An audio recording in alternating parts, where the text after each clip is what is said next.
I should have learned this lesson 4 years ago, when it would have made a difference. But I was young and foolish, and I was on exchange in a foreign country. And like much of what I learned at the time, it slid into half-forgotten memory, only to be painfully jolted back into consciousness at the most inopportune moments. Because it has become too easy to forget the things that I should remember.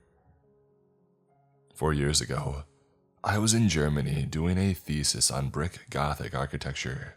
The university there had been kind enough to arrange accommodation for us Americans too illiterate to go through the system.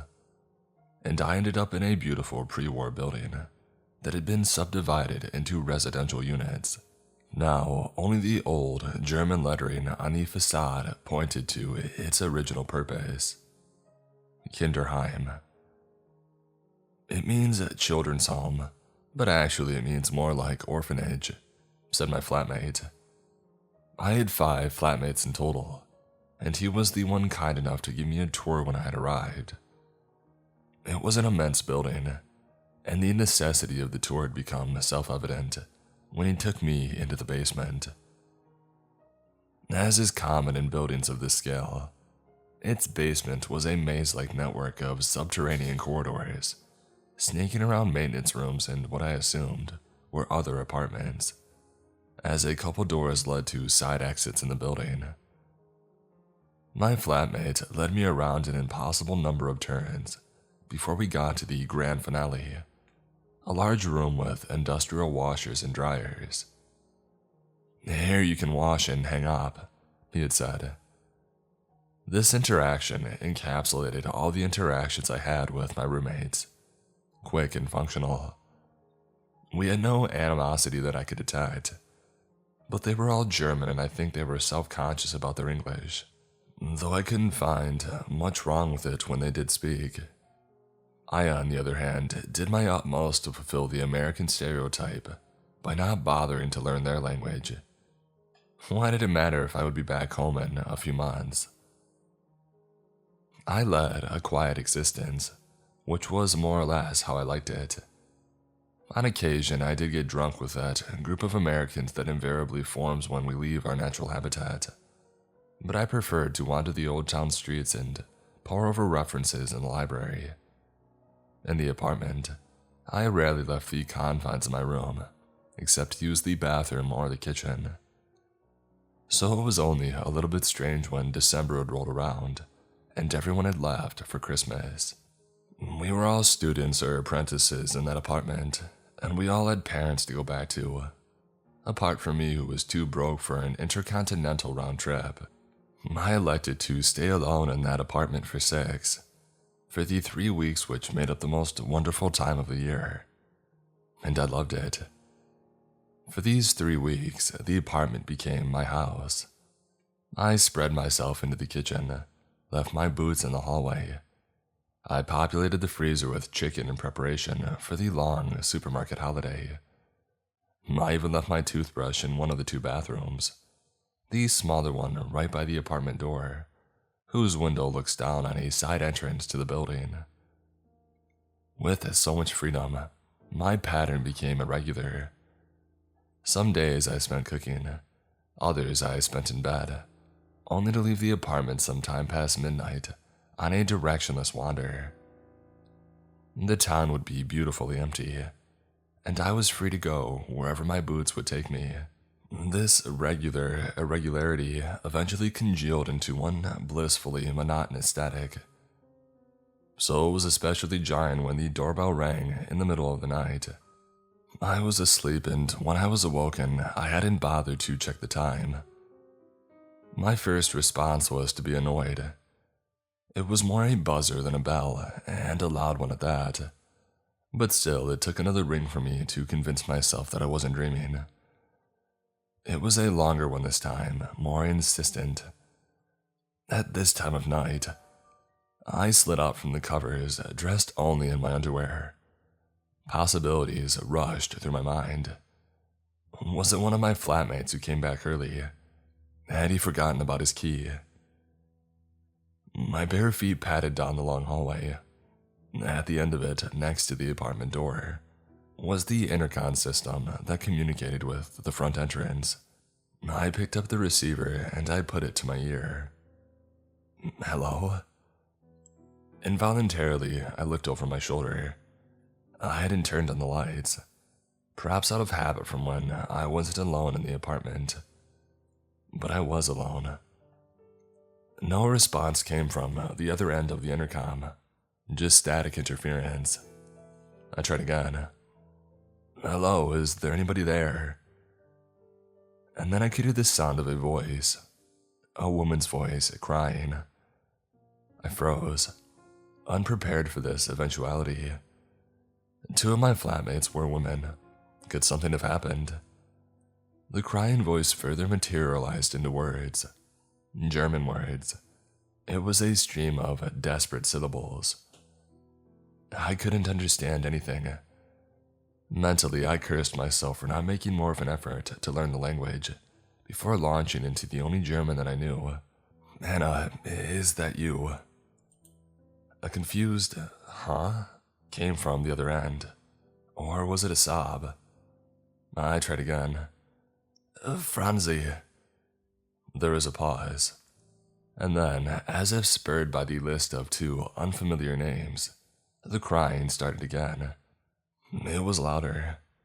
Another barrage of unintelligible syllables through the sobbing, frustration at not being understood, crescendoing her voice into a shout. But this time, I could pick out one word, even with my limited understanding. "Help." I then realized that I wasn't hearing her voice solely through the intercom. I took a step into the bathroom. I could hear her sobbing coming in through the bathroom window, the one that looked down on the side door to the basement. That meant she wasn't at the front entrance, where the intercom was at. Maybe it was because of this detail that I didn't open the door immediately. I was sure that the intercom was only at the front entrance. The cord was already stretched to its limit, and so I set the receiver down to look out the window. It slipped from my cold fingers and clattered down to the tile floor. I left it there, opening the window to crane my head. It was no use, too dark, and the window was too far out to see the side door. I closed the window. Maybe I was wrong. Maybe there was an intercom at the side entrance. I went back to press the button that would let her in, but I stopped. She was crying really loudly, obviously desperate, and I was a half-naked foreigner. I went back to my room to put on some clothes. It took much longer than it should have to find the sweatpants that I had discarded on the floor, and there wasn't a clean t-shirt in the closet. I dug one out of the dirty laundry hamper, and as I came back into the hallway, I knew that I must have taken too much time. No crying woman would wait this long at a stranger's door before moving on to other options. I got to the intercom and I pressed the button. The buzzer sounded, signifying the front door was unlocked. But it was too far away for me to hear whether someone had opened it. And if the woman was indeed at the side entrance to the basement, I definitely would not hear it open. I turned the knob and I stuck my head out. The hallway was dark. She was gone, she must be. If she had come in, she would have flicked on the house lights. Unless she was distraught, vision blurred by tears, and didn't know where the switch was because she was in a strange apartment building. Come on, man, think. I swung the door open, but again I stopped. I didn't have the key on me, and the door would lock automatically. I was alone in the apartment, so if I had locked myself out, I wouldn't be able to help myself, much less a woman suffering from God knows what. I needed to go back to my room. Just then, I heard voices. They ricocheted off the hard concrete walls of the stairway. I couldn't tell if they came from upstairs or downstairs. There were 2 of them. One was the woman, sobs still in her voice, but she was calmer now in conversation. She had sniffled as she spoke. And the other was also female, but lower pitched and calmer. Her question seemed confused, as if she had just been woken up. I eavesdropped further, but the muffled echoes just sounded like German to me. I went back inside and closed the door behind me. This was probably for the better. Not only did she find someone to help, but someone to actually understand her. It wasn't a job for me. When I slid back into the warmth of my bed, I realized that I had been shivering. Strange events on a cold night. I did not expect myself to find sleep anytime soon, but I did. And when I woke up in the morning, I had already forgotten the incident. It became one of those dreams that fell between fantasy and nightmare. The ones so slightly bizarre that the waking mind forgets them, until strange details are triggered by moments of deja vu. Even then, it's unclear whether this fragment of the past is real, or just a half-remembered dream. I had a Skype call with my parents scheduled that next afternoon, morning for them. It was really just to say hi, Merry Christmas, and wish that I could be there. They like to make Christmas an all-day thing, and catching them for a moment before they started ended up far less tiring than being there in person. After I hung up, my brain occupied itself with other matters of waking life. What movie to watch today, whether or not to roast the chicken that I had in the freezer, how to enjoy the last 6 days of being alone in the apartment. I did not remember the incident from the night before, even when everyone came back for the new semester and an ambulance took the body away. I decided to walk home from a morning class that day. The ice underfoot hadn't yet been melted by the winter sun. I only looked up in time to see it pull out of the driveway. There was a group of neighbors standing at the front entrance gossiping. One seemed to be crying. In the fray, I noticed my flatmate, the one who had given me the tour on my first day. He beckoned me over. "It's good that it's a cold winter this year," he said in his German accent. "Oh, what do you mean?" "Marie from upstairs. Her flatmate came back today and found her. She was dead since a week." Nobody could give a straight answer to how Marie from upstairs had died. She had suffocated in the night, someone had said. No, it was self-inflicted. She did it in the bathtub. It certainly couldn't be murder because in the months that I remained in the apartment, no cop came knocking. And being one of the few actually in the building at the time, I would be a person of interest. I was as morbidly curious as the next, but it never seemed a good time to ask. "Excuse me, do you speak English? Can you tell me how that girl died?" Nobody voiced these questions, not even the police, it seemed. As time passed, so did the curiosity, until she was just the girl who had died. Death happened all the time, today, tomorrow, and so on. It was sad and shocking, but explainable. I didn't attend the funeral.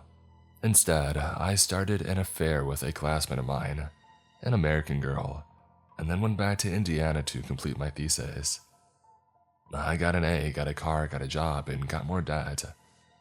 I rented a small apartment on the cheaper side of town, so Lauren could come over when she would make the 6-hour drive. Life was good. But every time that the doorbell rang, I would start to shiver. It was Lauren that had noticed it the first time that she came to visit. She had parked her car and rung the bell, and I came downstairs to pull her into a kiss. She grabbed my hand. "You're shivering. Are you nervous?" "Am I? Oh, I guess I'm just cold. Come here, I know how to warm you up." And she really did. We decided to stay in bed all day and order in. When the doorbell rang, I was too tired and naked to answer, so she put on a t-shirt and got the pizza. When she came back in, she stared at me. "Are you okay?" I think it was this moment that started her habit of studying me. Every now and then I would catch her staring at me, while I was preoccupied with whatever I was doing. It wasn't the way a girlfriend would look at her boyfriend, more like an eye through a microscope, watching a bacteria culture, wondering how it moved, and why it wasn't moving now. We broke up when the lockdown hit. According to her, we broke up because I was inattentive and emotionally distant. But she had been cold for a few weeks, and the virus was the convenient catalyst for ending things. With her gone, I was once again left to my own devices. I got laid off. I had nobody to adjust my schedule to. I spent my days cooking and sitting on the couch, chasing every nostalgia that came to me. With her gone, I had nobody to ring my doorbell, to come up and remind me of distant memories, of a time that must have been important to somebody, somewhere. But now a memory is emerging to the surface, a forgotten dream that has been written down before it slips the mind again, the kind that can only be recalled through a passing moment of deja vu. And now that I can remember more and more, I'm starting to be scared. Because the doorbell has been ringing every night.